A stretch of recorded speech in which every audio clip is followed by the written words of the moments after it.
जगभरात डॉक्टर बाबासाहेब आंबेडकर यांची 135वी जयंती मोठ्या उत्साहात साजरी करण्यात आली।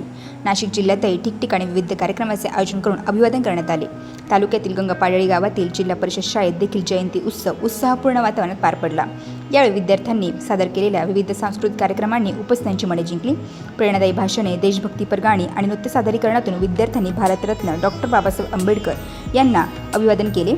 चिमुकल्यांच्या प्रभावी भाषणांनी उपस्थितांना भावनिक करत जोरदार टाळ्यांचा कडकडाट झाला। या कार्यक्रमासाठी शाळेच्या मुख्याध्यापिका प्रज्ञा जगताप व प्रज्ञा काशीनाथ वरपे, शालेय व्यवस्थापन समितीचे अध्यक्ष दशरथ वल्वे, जयंती कार्यक्रमाचे अध्यक्ष युवराज साळवे, पालक सदस्य समाधान वल्वे आदी उपस्थित होते। दरम्यान अशोक फ्रेंड सर्कलच्या वतीने जयंती महोत्सवाचे आयोजन करण्यात आले। यावेळी विष्णू वल्वे, विलास साळवे, युवराज साळवे यांच्या हस्ते डॉक्टर बाबासाहेब आंबेडकर, गौतम बुद्ध, छत्रपती शिवाजी महाराज यांच्या प्रतिमेस पुष्पहार अर्पण करण्यात आला।